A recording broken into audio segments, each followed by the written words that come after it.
Hello students.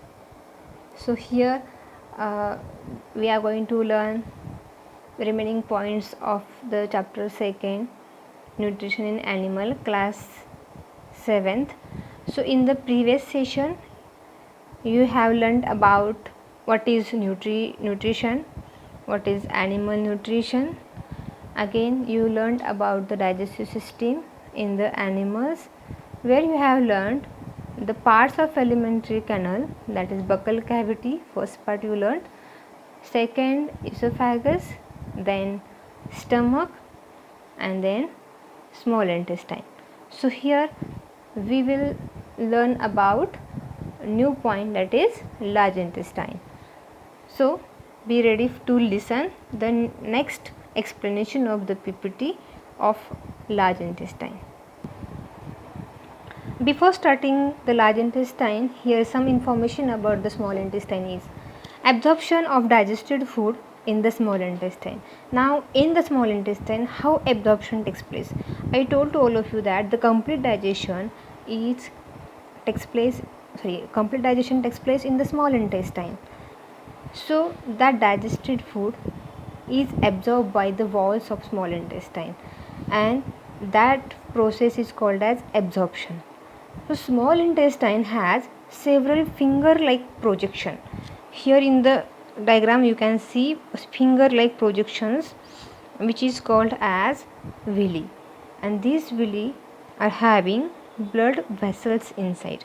So these blood vessels helps for the absorption of nutrients. The villi helps to increase the surface area for absorption, and that absorbed materials are carried by the blood to the different parts of the body and is used by the body. So these villis, which are shown in the picture, which are looking like a finger like projection, these villis increase the surface area of the absorption, and these villi absorb the materials from the digested food, and that material, that nutrients are carried by the blood, because inside the villis there are blood vessels. So when it is get absorbed by the blood vessels, it get mixed into the blood, and when the blood is circulated in all over the body, that nutrients get supplied to each and every parts of the body, and then body use that nutrients for the growth as well as to get the energy. So this is called as assimilation. So assimilation means use of that digested food or use of that absorbed food by the body is called as assimilation. And now the undigested food, then it passes into the large intestine. Now absorption takes place, but there is some undigested part which remain in the small intestine. It get pushed further into the large intestine, and here the large intestine function starts. So the large intestine, in the large intestine, water and some salts are absorbed. The remaining waste then passes into the rectum and remain there as a feces or stool, and then it is removed through the anus from time to time, and this process is called as egestion. Now here you can see egestion and ingestion you learnt in the first point, that is mouth or buccal cavity. Intake of food in the body, ingestion, and egestion means removal of waste material from the anus is called as egestion. So here the main function of large intestine is absorption of water and some salts from the undigested food, and then that undigested part further stored in the rectum in the form of feces, and then that feces or stool, it is removed through the anus from the body time to time. So here the digestion process is completed. It starts from mouth and ends here with the anus. Till now you learnt about the digestion in human being, but now you are going to learn digestion in grass eating animals, that is called as ruminants. Ruminants means grass eating animals like buffalo, cow and goat. So how these animals eat the grasses and how that grasses is get digested in their body. So what is the difference in their digestive system and what is the difference in our digestive system? Means there is a slight difference in the digestive system of human being and in the ruminant. So what is that difference? We will learn here. So here in the picture you can see animal picture, a grass eating animal picture, that is buffalo picture is shown here. So buffalo mostly eat the grass, and this grass eating animal like buffalo and cow, sometimes or many times we have seen that they quickly swallow the grass and store it in the separate part of the stomach called rumen. So there is a separate part here in the diagram also you can see the rumen is shown.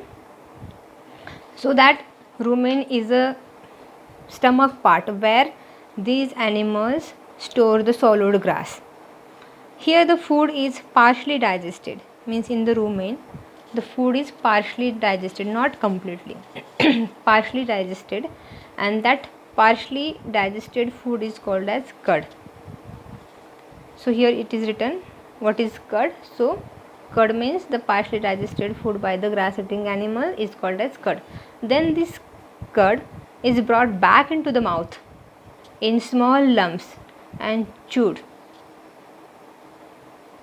This process is called as rumination. So many times we had seen, or maybe you have observed, that the animals, grass eating animals, when they are resting, they chew something, means that is the rumination process. They bring back that curd into their mouth in the small lumps and they start chewing, and they chew it properly and then they swallow. The chewed food then passes into sac-like structure between the small intestine and the large intestine. So here in the small intestine and in the large intestine there is a sac-like structure, and the cellulose in the grass is digested with the help of some bacteria. Now that here it is shown cecum, that cecum, in the cecum there are some bacteria which can digest the cellulose. Now this is the main difference in the digestive system of human being and the grass eating animals, that human being do not have this cecum, or human being do not have the cellulose digesting bacteria. So human being cannot digest the cellulose, but this cecum and these bacteria are present in the grass eating animal. So these bacteria helps to digest the cellulose. This is the main difference in the human digestive system and grass eating digestive system. Here you can see next point is feeding and digestion in amoeba.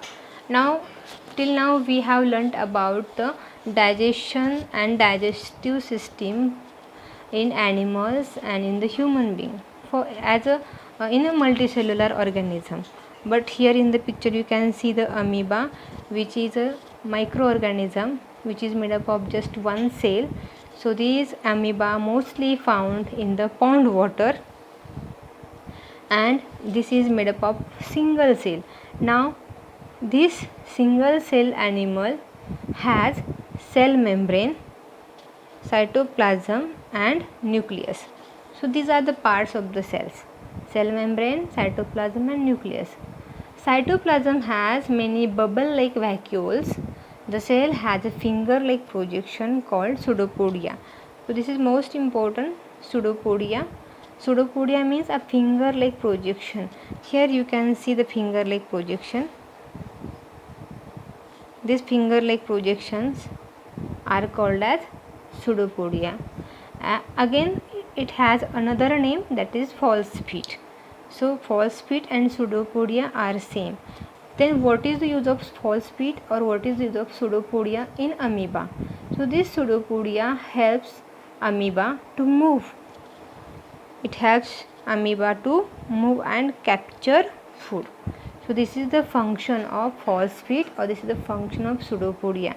So amoeba capture food with the help of pseudopodia, and amoeba move with the help of pseudopodia. Two functions are mentioned here.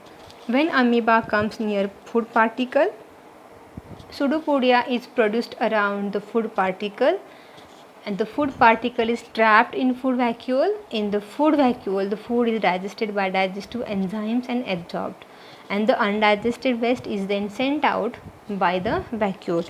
So here in the diagram you can see,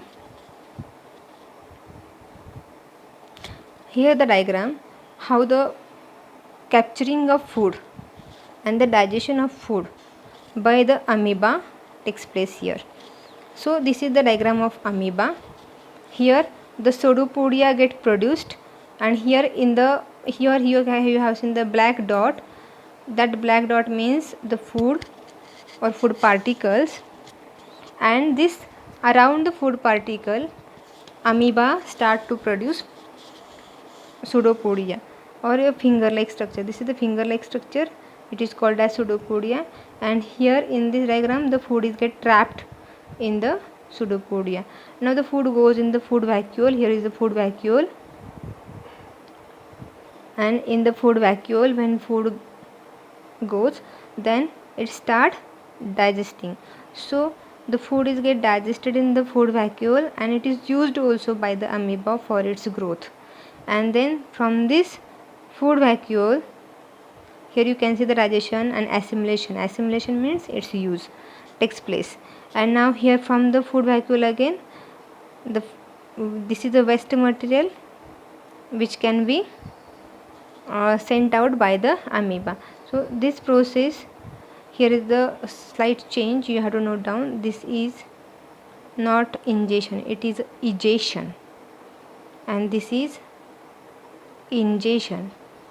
So here is a slight change you have to note down. Here is no egestion, here is a ingestion.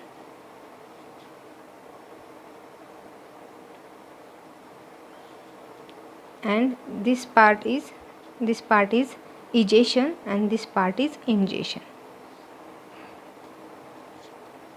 So amoeba, which is single celled animal,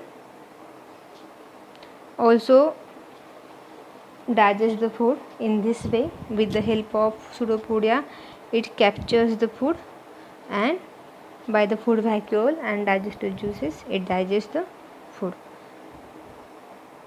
Now